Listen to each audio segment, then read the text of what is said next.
CMR Shopping Mall grand opening on 10th September in Miapur.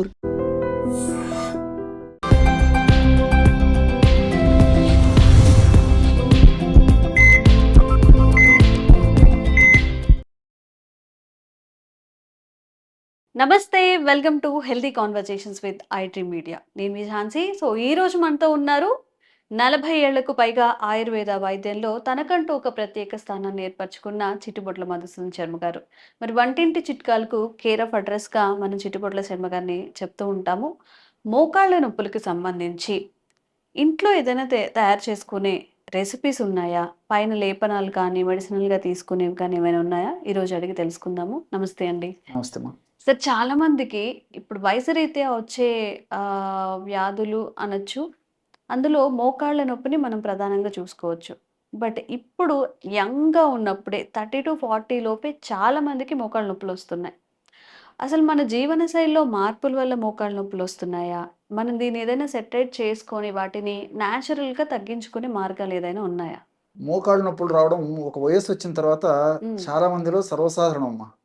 కానీ ఈ రోజుల్లో జీవనశైలి సరిగా లేకపోవడం చేత, హ్మ్. ఆహార విధి విధానాలు సరిగ్గా లేకపోవడం చేత, హ్మ్. ఇంతకుముందే మీరు చెప్పినట్లు చిన్న వయస్సులోనే మోకాళ్ళ నొప్పులు రావడం మొదలైంది. హ్మ్. సో ఇంతై ఇంతింతై ఒటుడింతై అన్న చందాన హ్మ్. క్రమక్రమంగా ఇది పెరిగిపోతూ మరి చాలా అసౌకర్యంగా పరిణమిస్తూ అనారోగ్యాలకు కూడా ఇది కారణభూతం అవుతూ హ్మ్. చాలా ఇబ్బందికరమైనటువంటి జీవితాన్ని కొనసాగించవలసిన పరిస్థితి హ్మ్. క్రమక్రమంగా చాలా మందిలో ఎదురయ్యేటువంటి పరిస్థితి ఏర్పడి అవును. చిట్ట చివరికి మరి ఆపరేషన్స్ కూడా తప్పని పరిస్థితి ఏర్పడేటువంటి పరిస్థితి ఎక్కువ శాతం మందిలో కలుగుతుందమ్మా. అవును.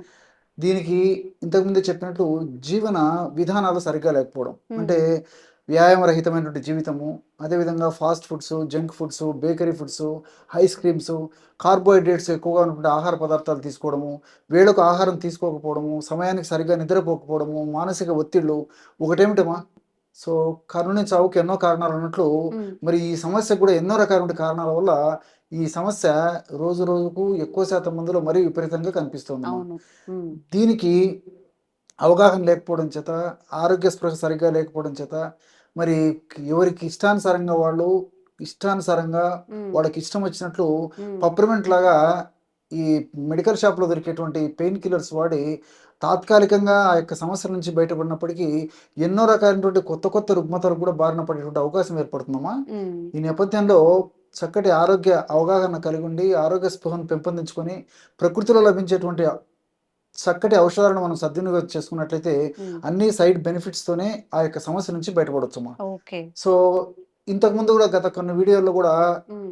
అన్నీ అనుభవపూర్వకమైనటువంటి ఫార్ములాస్ చెప్పడం జరిగిందమ్మా. హ్మ్. ఎంతోమంది వాడి ఫలితాలను పొందిన తర్వాతనే ఆ ఫీడ్‌బ్యాకే మన ప్రేక్షకులకు తెలియజేయడం జరిగింది. హ్మ్. అలాంటి మరొక చక్కటి సింపుల్ రెమెడీ, అందరికి అందుబాటులో ఉన్నటువంటి రెమెడీ, హ్మ్. ఈజీగా తయారు చేసుకునేటువంటి రెమెడీ, ఈజీగా వాడుకునేటువంటి రెమెడీ, ఈజీగా రిజల్ట్ కూడా వచ్చేటువంటి రెమెడీ చెప్తాను చూడండమ్మా. ఓకే. సో, నల్ల నువ్వులమ్మా. నల్ల నువ్వులు. నల్ల నువ్వులను హ్మ్. కాస్త వేయించేసేసి హ్మ్. మిక్సీలో వేసేసి బాగా కలిపిన తర్వాత ఆ యొక్క చూర్ణంలాగా తయారైనటువంటి ఒక ఔషధాన్ని ఒక 50 గ్రాములు తీసుకోవాలి. హ్మ్. అంటే ఇప్పుడు తేనెలాగా అయిపోతుందా అది? అంతే అమ్మా. బాగా చాలా ఎక్కువగా బాగా కలిసిపోతుందమ్మా. చేయాలి. ఓకే. బాగా కలిసిపోయేటట్టు చేస్తే సరిపోతుంది అంతే. హ్మ్.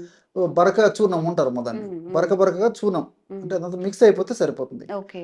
సో, ఒకవేళ నల్ల నువ్వులు సమయానికి దొరకకపోతే హ్మ్. ప్రత్యామ్నాయంగా తెల్ల నువ్వులైనా వాడుకోవచ్చమ్మా. హ్మ్. నల్ల నువ్వులైతే రిజల్ట్స్ కూడా తెల్ల నువ్వుల కంటే బావుంటాయి. ఓకే. సో, నల్ల నువ్వులు శ్రేష్టము. హ్మ్. లేని పక్షంలో తెల్ల నువ్వులు కూడా వాడుకోవచ్చు. ఓకే. సో, ఆ యొక్క నువ్వుల చూర్ణం ఒక 50 గ్రాములు తీసుకోవాలి. హ్మ్. అట్లే ఓమము. హ్మ్. దీన్ని అజవాయిన్ అనేటువంటి పేరుతో పిలుస్తుంటారమ్మా. హ్మ్. వాము అనేటువంటి పేరుతో పిలుస్తుంటారు. హ్మ్. వామును కాస్త వేయించేసేసి చూర్ణంలాగా తయారు చేసుకొని ఒక 50 గ్రాములు అది తీసుకోవాలి. హ్మ్. అట్లే శొంఠి చూర్ణం అమ్మా. హ్మ్. శోధించేటువంటి శొంఠి చూర్ణం. మనకు శొంఠి చూర్ణం మార్కెట్‌లో దొరుకుతుంది. శొంఠి కొమ్ములు మార్కెట్‌లో దొరుకుతాయి. హ్మ్. సో, శొంఠి యొక్క చూర్ణాన్ని ఒక 50 గ్రాములు తీసుకోవాలి. హ్మ్. చివరగా అశ్వగంధ చూర్ణం. హ్మ్. మనకు అశ్వగంధ చూర్ణం కూడా మార్కెట్‌లో దొరుకుతుందమ్మా. ఓకే. ఇది ఒక 50 గ్రాములు తీసుకోవాలి. హ్మ్. ఈ 4 పదార్థాలు ఒక్కొక్కటి 50 గ్రాముల చొప్పున కలపడం వల్ల హ్మ్. 200 గ్రాముల మెడిసిన్ తయారైపోతుంది. ఓకే. ఈ 200 గ్రాముల మెడిసిను హ్మ్. మనకి రోజు 5 గ్రాముల చొప్పున వాడుకుంటే హ్మ్. కరెక్ట్‌గా 40 రోజులకు ఒక హ్మ్. మండలం.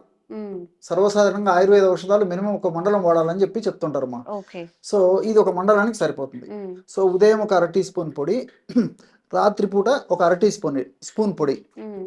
ఆహారానికి ఒక 10-15 నిమిషాల ముందు నోట్లో వేసుకొని నీళ్ళైనా తాగొచ్చు, లేకపోతే కాస్త పాలలో కలిపి తీసుకోవచ్చు, తేనెతో కలిపి తీసుకోవచ్చు, ఎలాగైనా వాడుకోవచ్చమ్మా. ఎన్ని రోజులు వాడాల్సి ఉంటుంది? ఇది ఎక్కువ రోజులు వాడినప్పటికీ ఎలాంటి ఇబ్బంది ఉండదమ్మా. 3 మాసాలు 4 మాసాలు ఇంకా ఎక్కువ రోజులు కూడా వాడుకోవచ్చమ్మా. ఓకే.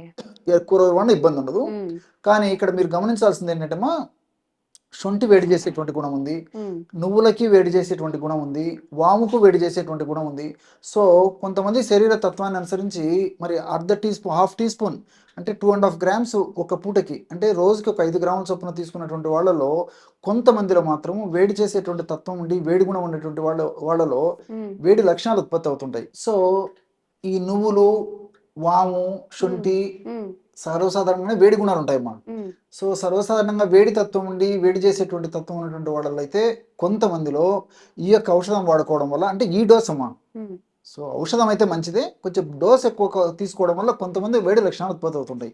అంటే కళ్ళు మంటలుగా ఉండడము, కాళ్ళు చేతులు మంటలుగా ఉండడము, మలమూత్రాలు కొద్దిగా మంటగా ఉండడము, ఇలాంటి కొంతమందిలో కలుగుతుంటాయి అనమాట. అటువంటి పరిస్థితి ఏదైనా ఉంటే అలాంటి వాళ్ళు 1/2 టీ స్పూన్ కాకుండా ఒక 1/4 టీ స్పూన్ వాడితే సరిపోతుందమ్మా. అంతేగాని ఔషధాన్ని అయితే మానేయాల్సినటువంటి అవసరం లేదు. అటువంటి లక్షణాలు ఏదన్నా వచ్చేటువంటి సూచన నుండి వచ్చినట్లయితే మరి ఆ యొక్క ఔషధాన్ని డోస్ తగ్గించుకొని వాడుకోవడం వల్ల ఎలాంటి ఇబ్బంది ఉండదు. 40 రోజుల మెడిసిన్ మరి ఇంచుమించు 80 రోజుల దాకా కూడా వాడుకోవచ్చు. సో ఈ విధంగా ఫ్రెష్ గా తయారు చేసుకుని ఆ యొక్క నేను చెప్పినటువంటి పద్ధతిలో 50 గ్రాములు 50 గ్రాములు 50 గ్రాములు 50 గ్రాములు టోటల్ 200 గ్రాముల ఔషధం తయారై చేసుకొని అది అయిపోయిన తర్వాత మళ్ళీ ఫ్రెష్గా తయారు చేసుకొని వాడుకుంటున్నారమ్మా. దీర్ఘకాలం పాటు వాడినప్పటికీ అన్నీ మనకు సైడ్ బెనిఫిట్స్ ఉంటాయమ్మా. ఉదాహరణకి నువ్వుల్లో ఉన్నటువంటి లిగ్నాను ఇలాంటి ఔషధాలు కూడా ఇలాంటి రసాయన పదార్థాలు కూడా ప్రత్యక్షంగా పరోక్షంగా మోకాళ్ళలో గుజ్జు త్వరగా అరిగిపోకుండా, మోకాళ్ళలో గుజ్జు బాగా ఉత్పత్తి అయ్యేందుకు, అదేవిధంగా మోకాళ్ళలో గుజ్జు సక్రమంగా పనిచేసేందుకు చాలా చక్కగా ఉపయోగపడేటువంటి పరిస్థితి ఈ లిగ్నాన్స్ వల్ల కలుగుతుంటుందమ్మా.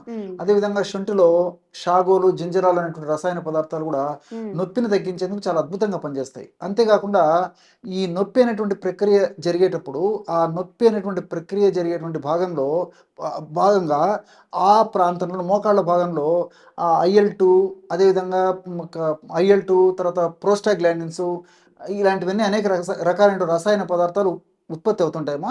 ఇవన్నీ కూడా హానికారకమైన రసాయన పదార్థాలు. ఈ హానికారకమైన రసాయన పదార్థాల యొక్క ప్రభావం చేతనే నొప్పి, పోటు, సలుపు, బాధ ఇవన్నీ విపరీతంగా పెరిగిపోతుంటాయి అనమాట. మరి అలాంటి హానికారకమైన రసాయన పదార్థాల ఉత్పత్తిని తగ్గించేందుకు, ఉత్పత్తి అయినటువంటి రసాయన పదార్థాలను శక్తి రహితంగా నిర్వీర్యంగా చేసేందుకు కూడా శొంఠిలో ఉన్నటువంటి జింజరాలు, షాగోలు అనేటువంటి రసాయన పదార్థాలు ఉపయోగపడతాయమ్మా. అదేవిధంగా వాములో ఉన్నటువంటి థైమాలు, థైమక్విన్ అనేటువంటి రసాయన పదార్థాలు, అశ్వగంధలో ఉన్నటువంటి విథనాలు ఇలాంటి రసాయన పదార్థాలు ఇవన్నీ కూడా ప్రత్యక్షంగా పరోక్షంగా మోకాళ్ళ నొప్పులు తగ్గేందుకే కాకుండా మోకాళ్ళ భాగంలో చక్కటి రక్త సరఫరాను కలగజేసి, అదేవిధంగా చక్కటి పోషకాంశాలను అందజేసి, ఆ మోకాళ్ళ భాగంలోకి చక్కటి ఆక్సిజన్ అందజేసి, ఆ మోకాళ్ళ భాగంలో తయారైనటువంటి చెడు పదార్థాలంటే బయటకు తొలగించేందుకు కూడా చాలా చక్కగా ఉపయోగపడతాయి. కాబట్టి అన్ని రకాలుగా ఈ యొక్క ఔషధం వల్ల సైడ్ బెనిఫిట్స్ ఉంటాయమ్మా. ఓకే. సో చాలా ఈజీగా ఇంట్లో చేసుకునేది, అలాగే దానివల్ల హెల్త్ బెనిఫిట్స్ అంటే ఒక్కొక్క ఇంగ్రీడియంట్ వల్ల ఇంకా అదనపు హెల్త్ బెనిఫిట్సే కానీ సైడ్ ఎఫెక్ట్స్ ఎలాంటివి లేవు అని మధుసూదన్ గారు చెప్తున్నారు. కాబట్టి ఎవరికైనా కానీ సివియారిటీ అంటే ఎక్కువగా మోకాళ్ళ నొప్పిని ఫేస్ చేస్తున్న వాళ్ళు దీన్ని ఒక్కసారి ట్రై చేసి చూడండి. మీకు ఎలా అనిపించిందో కామెంట్ చేయండి. ఇంకెలాంటి వీడియోస్ మధుసూదన్ శర్మ గారితో మీరు తెలుసుకోవాలి అనుకుంటున్నారో మీ ఆరోగ్య సమస్యలను కామెంట్ చేయండి. తప్పకుండా వీడియో చేసే ప్రయత్నం చేస్తాం. Thank you so much sir. నమస్తే. And for more videos, please subscribe to iDream. Please subscribe to iDream. Please subscribe iDream. And please subscribe to iDream. For more videos, subscribe to iDream. please like, share and subscribe to the channel. Congratulations, iDream. Subscribe to iDream. Subscribe to iDream. So subscribe to iDream Media. iDream ki iDream team andarki huge congratulations. Please subscribe iDream Media. Please subscribe to iDream. Subscribe iDream. Please subscribe to iDream. iDream అంటే నా కళల ఛానల్ను subscribe చేసుకున్న నోరు తిరుగుతలేదు, మీరైతే గంట గుర్తు కొట్టండి. For more such videos, please subscribe to iDream. Subscribe to iDream. Please subscribe to iDream. Please subscribe iDream Media. Please do subscribe to iDream. Please subscribe to iDream Media. For best entertainment and information, please subscribe iDream. And don't forget to subscribe to iDream.